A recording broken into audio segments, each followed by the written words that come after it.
L'època talaiòtica va començar l'any 1000 i va acabar l'any 1500 antes de la nostra època. L'època talaiòtica final va començar l'any 1500 i va acabar l'any 123 antes de la nostra època. Trabucó està situat al sud de Maó, té 5 hectàrees i està al costat del nostre institut. A Trabucó hi ha 2 talaiots, una taula, una cova i cases de l'època talaiòtica i talaiòtica final. Les persones que van arribar eren del nord, dels Pirineus i França. Van arribar perquè fugien d'on eren i van passar 1000 anys abans que es construïssin els talaiots.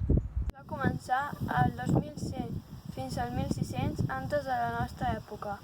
L'etapa dels naviformes va començar del 1600 al 1100 antes de la nostra època.